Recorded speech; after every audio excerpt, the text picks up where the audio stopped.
I'm Caroline, a 27-year-old housewife. I've been married for 2 years to my husband Lucas, who's the same age as me.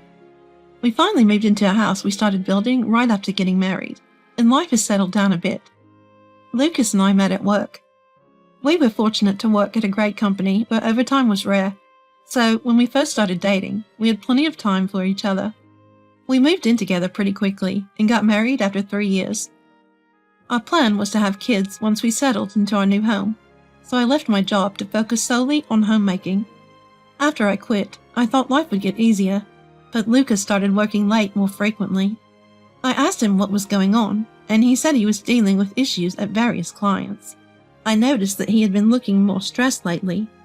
To help him, I made sure everything was ready for him when he got home, even cooking meals he would enjoy. But his attitude started getting worse. He would sometimes shout, "Why are you making the same meals? If you know I'm coming home tired, you should prepare some snacks to go with my drink." I had never seen this side of Lucas, so I apologized and promised to prepare what he wanted next time.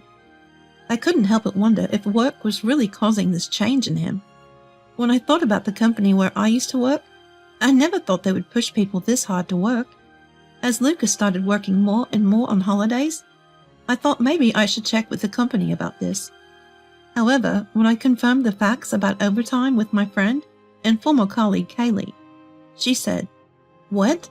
There's hardly any overtime. Everyone leaves on time, just like when you, Caroline, were here." Nothing seemed to have changed with Lucas at work either, which left me increasingly confused. However, soon after that, his late nights began to decrease, and gradually the old Lucas came back. So I decided not to dig too deep into it, thinking it might just be stress accumulation. From then on, there were a few nights when he came back late, but I assumed he was probably out drinking to relieve stress, and I decided not to make a big deal out of it, and waited for him to come home as usual.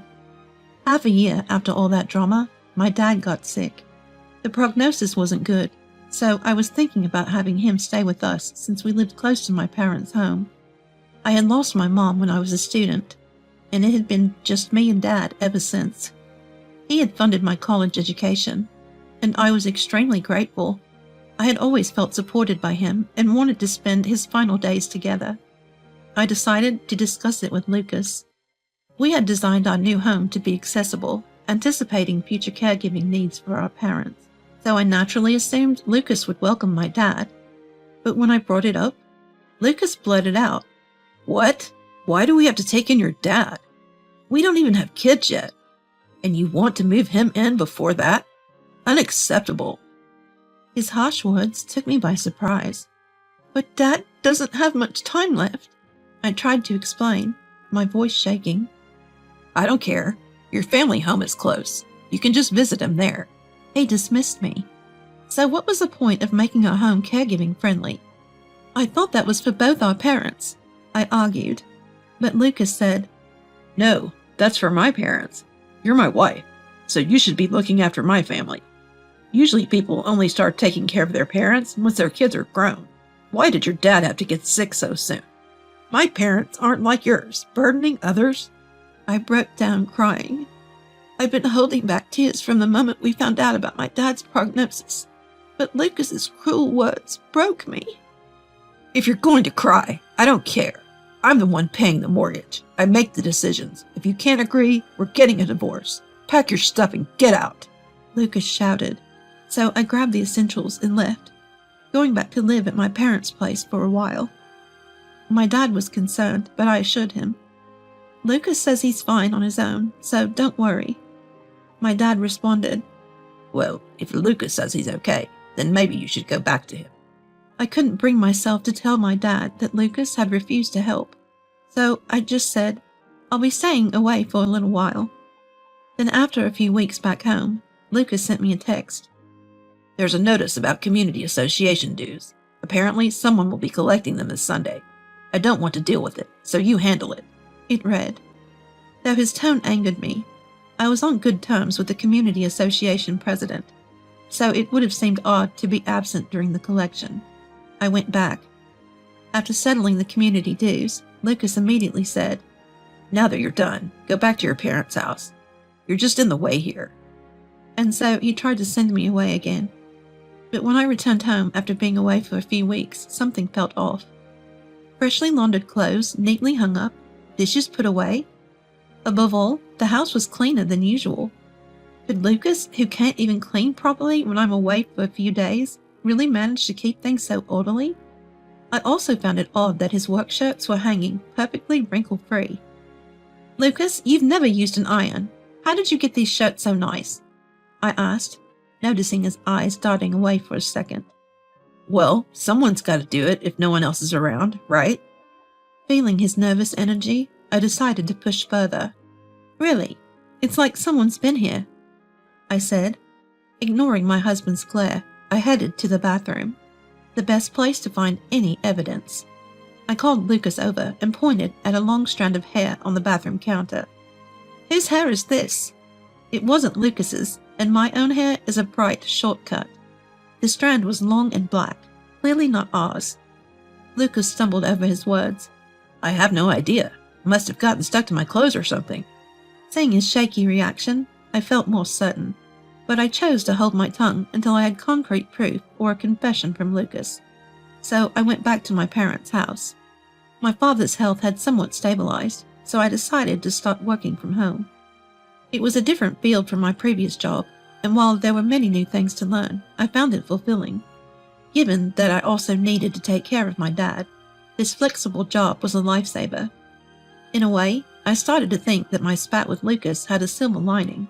He let me spend quality time with my dad and focus on my own career. But just when I thought life was getting stable, another text from Lucas popped up. "Dad's in the hospital. Need you to come help Mom." What happened to all his talk about not worrying about his own parents? Certainly, I had no intention of granting his request. "Why should I help? You said your parents wouldn't be a burden, remember?" I replied in a cold, unemotional text. He called me right away, saying, "Come on, it's a sudden situation. Can't you take care of them for a bit?" "I'm busy caring for my own father. Weren't you the one who kicked me out? What are you talking about now?" I shot back and hung up. Another call came through. "Stop this nonsense. You can't keep avoiding home. You'll need me sooner or later. Just come back already." He sounded even more frantic than before. Sighing, I responded, "I can manage just fine without you. I found a job."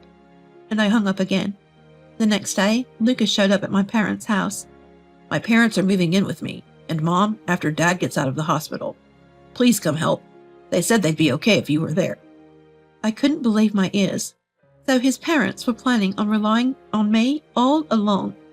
And yet Lucas was the one who had told me to leave. "I'm sorry, but I can't take care of them. It's your house, you handle it. Isn't that why you made it accessible?" I tried to dismiss him, but he wouldn't back down. Finally, I'd had enough and showed him the divorce papers I'd prepared. "Now there's no reason for me to care for your parents, is there?" "What the hell? So you'd rather divorce me than take care of my parents?" he yelled. I showed him some incriminating photos I'd obtained earlier. "Kathy, my former colleague, sent these to me. She noticed you coming home late and checked up on you." The photos showed him happily bar-hopping with young women. He grabbed them, flustered, but there was no getting out of this. "I'll be claiming alimony in the divorce, just so you know." Just then, a voice from the car in the parking lot. It was his mother, Olive. "Lucas, hurry up and bring Caroline. I need her to help with dinner." Apparently, Olive had moved in already, and had Lucas forcibly fetch me. Hearing Olive's voice, I told Lucas, "Why don't you show this evidence to your mom? Maybe then she'll understand why I'm not coming back." Lucas quickly pocketed the photo he'd snatched from me. "Stop it. You wouldn't do something like this, would you?" His eyes welled up with tears. "You made me into someone like this. Plus, I have another photo." I shot back, flashing him the second photo before heading toward the car where Olive was sitting. "Long time no see, Olive. I was just about to be volunteered by Lucas to take care of everyone. Let me make this clear. I'm not up for that role." Olive got annoyed at my tone. "What's with the attitude? You're my son's wife. You can't just refuse to help with family responsibilities." I gave Lucas a pointed look. Lucas, thinking I might expose his affair, started to calm things down. "Mom, Caroline seems busy. Let's go home for now."